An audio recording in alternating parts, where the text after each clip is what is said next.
नमस्कार, कैसे हैं आप सब? आज लगभग 1 साल के बाद मैं वापस अपने कैमरे के सामने हूँ। ये 1 साल की जर्नी मेरे लिए बहुत अप्स एंड डाउन्स वाली रही। जब से मैंने अपने पेट को खोया, मेरे मन से वो चीज़ कहीं चली गई कि मैं यूट्यूब वीडियो बनाऊँ, क्योंकि जब भी मैं वीडियो बनाती थी, वो मेरे पास बैठा होता था। उस लॉस को मैं उसको मैं कवर नहीं कर पा रही थी। आज जब उसके जर्नी को उसके गए हुए 1 साल हो गए हैं, तो उसके ट्रिब्यूट से मैं अपनी यूट्यूब जर्नी की वापस शुरुआत करने जा रही हूँ। और जैसे कि ये मेरी अपनी जर्नी थी पिछले 1 साल की, जहाँ आप लोगों का साथ, आप लोगों के कमेंट्स, आप लोगों के जितना पॉज़िटिव एटीट्यूड, आपके रिमार्क्स मेरे साथ रहे हैं, उसके लिए मैं आप सबको धन्यवाद देती हूँ। और इसी मोड पे मैं अपनी जर्नी शुरू कर रही हूँ आज की कि ग्रीविंग। जब कोई आपके पास से चला जाता है, जब कोई आपकी लाइफ से चला जाता है, तब आपकी लाइफ में क्या-क्या चेंजेस होते हैं और सबसे पहले आपके अंदर क्या चेंजेस होते हैं, आप लाइफ को किस तरीके से एक्सेप्ट करते हैं या उस लॉस के साथ कैसे कोप अप करते हैं। करते हैं आज की जर्नी की शुरुआत। नमस्कार, मैं हूँ स्वाति कुमार और मेरे इस YouTube channel magical journey of healing में आप सबका एक बार फिर से स्वागत है। किसी का लाइफ से चले जाना, हमेशा के लिए चले जाना, एक ऐसी तकलीफ है जिसको कि हम शब्दों में बोलकर नहीं पूरा कर सकते हैं। लेकिन जिनको जाना है वो जाते ही हैं। हमारे क्लोज वंस जो हमें छोड़कर जाते हैं, पीछे हमारी पूरी दुनिया रह जाती है, हमारे साथ वो लोग रह जाते हैं जो हमारे इस लॉस में, हमारी इस जर्नी में हमारे साथ चलते हैं। Generally there are 5 stages of grief. दुख को बर्दाश्त करने के, उसके साथ कोप अप करने के, उस लॉस को अनबेरेबल से बेरेबल बनाने के लिए जनरली 5 स्टेजेस होते हैं, जिसको कि जिसके कि हम गो थ्रू होते हैं। सबसे पहला मोड जो होता है वो होता है डिनायल। हम इस चीज को डिनाई करते हैं, हम इस चीज को मानने के लिए तैयार नहीं होते हैं कि वो हमारी लाइफ में नहीं है। दिमाग जानता है बट दिल नहीं मानता है। हम उसे हर वक्त अपने आसपास महसूस करते हैं, फील करते हैं और इस चीज को नहीं मान पाते हैं कि अब वो हमारे इस दुनिया में हमारे साथ नहीं है। हर जगह हमें वो दिखते हैं, उनकी कमी महसूस होती है। तो ये जो सबसे पहला प्रोसेस होता है कि हम चीज़ों को डिनाई करते हैं। एक अपने आप को प्रोटेक्टेड ज़ोन में रखते हैं कि हमें उस जगह नहीं जाना है जहाँ से हमें ये एक्सेप्टेंस मिल जाए कि अब हमारे लव्ड वन हमारे पास नहीं है। बहुत मुश्किल है but this is the first phase. उसके बाद आती है बात बार्गेनिंग की। बहुत बार्गेन करते हैं, अगर कोई बीमार हो ना, सबसे पहले तो हम गॉड ऑलमाइटी से ही बार्गेनिंग करते हैं कि काश वो ठीक हो जाए तो मैं ये करूँगी, जो हम मन्नत माँगते हैं। लोगों के चले जाने के बाद भी काश वो मुझे सपने में दिख जाए, काश वो मुझे अभी दिख जाए। तो ये बार्गेनिंग एक नॉन स्टॉप चलती रहती है हमारे अपने अपने थॉट प्रोसेस के साथ, अपने भगवान के साथ, जिनको भी आप मानते हैं उनके साथ, कि एक बार मिल लें, एक बार उनसे बात हो जाए और एट द कहीं जाकर सपनों में भी हम करते कि सपनों में ही मुझे दिख जाए। तो एक बार्गेनिंग का प्रोसेस होता है, फिर डिनायल का प्रोसेस। और ये ऐसा नहीं है कि कोई भी प्रोसेस बाद में आएगा, कोई भी प्रोसेस पहले आएगा, कोई भी प्रोसेस कभी भी आ सकता है। ग्रीविंग का एक दुःख मनाने का एक फ़ेज़ होता है एंगर, गुस्सा, जिससे हम जाने वाले पर भी गुस्सा होते हैं कि वो हमारे साथ और क्यों नहीं रहे। हम खुद पर भी बहुत कारणों से गुस्सा हो जाते हैं कि काश हमने उनके साथ ऐसा नहीं किया होता और अच्छे से बात की होती, शायद हमने उनकी ये ज़रूरत पूरी कर दी होती। अननेसेसरी हम अपने आप को ब्लेम करते हैं, गुस्सा करते हैं, उन पर भी गुस्सा करते हैं कि काश वो हमारे साथ और टाइम स्पेंड करवाते। इसके बाद का जो स्टेज है, ये सबसे ज़्यादा खतरनाक स्टेज है, दैट इज़ डिप्रेशन। जब आपके इमोशनल फॉग क्लियर होने जाते हैं, जब आपको पता चल जाता है, जब आप इस चीज़ को समझ जाते हैं कि वो लव्ड वन आपके साथ नहीं है। पैनिक अटैक जो शुरू में आपको आ रहे थे, जो आपको एक विजुअल दिख रहे थे, आप इमेजिनेशन की दुनिया में थे कि शायद वो वापस आ जाए, वो बार्गेनिंग की दुनिया थे, उन चीज़ों से आप बाहर जा रहे हैं।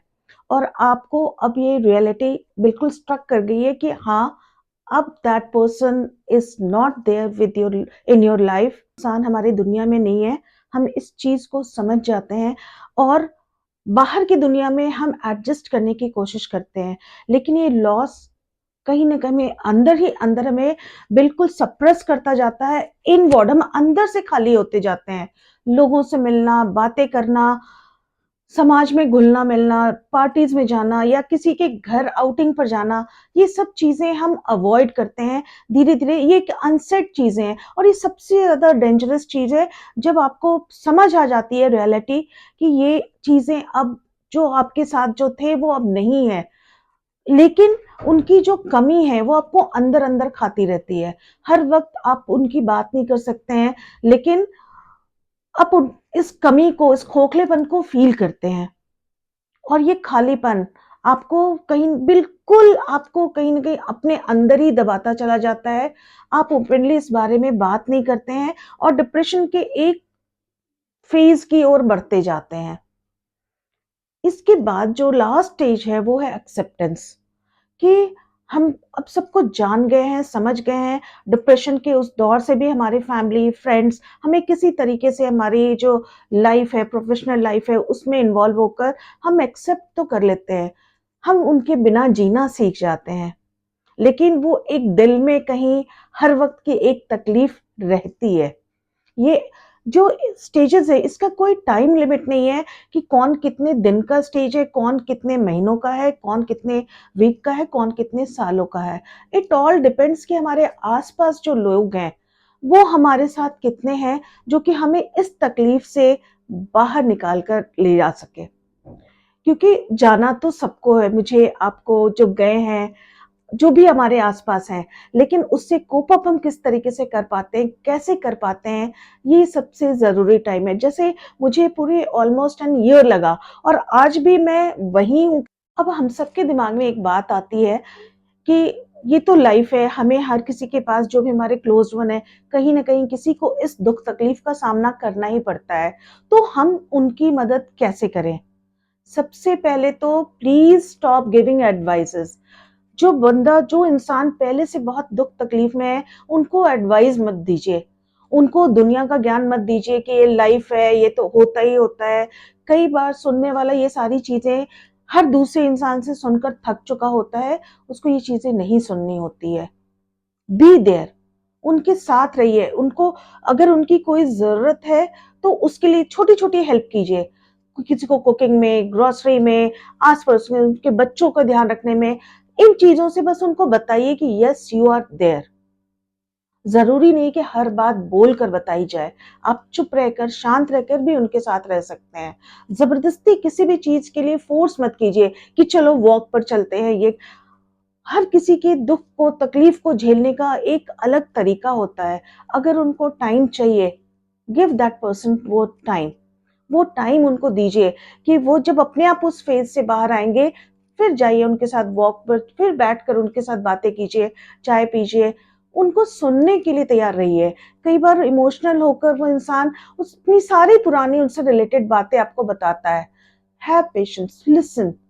चुप रहकर सुनना एक बहुत बड़ा आर्ट है, जो हम में से बहुत लोगों के पास नहीं है। उनको सुनें। कई बार वो बोल कर भी बोलते हैं, दिल हल्का हो जाता है। और हमेशा अप्रोचेबल रहिए। आपको पता है आपको उनकी मदद करनी है, उनके मन में ये होना चाहिए you are just a phone call away. एक छोटे-छोटे मैसेजेस भी आप भेजकर आप शांत रह सकते हैं, बहुत अगर ज़्यादा बात नहीं करनी है तो। उनको पता होना चाहिए येस यू आर देयर, क्योंकि जो इस तकलीफ से गुज़र रहा होता है, उसके मूड स्विंग्स भी होते हैं।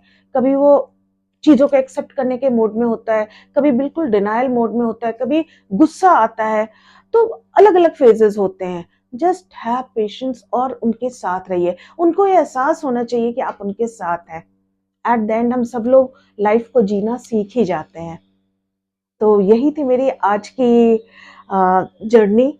यही थी 1 साल का जो मेरे साथ हो रहा था, ये उसके बाद जो शायद हम में से कई लोगों के साथ होता है, हम उस चीज़ को एक्सेप्ट करते हैं, लेकिन कई बार बोलते नहीं हैं, हम वोकल नहीं होते हैं।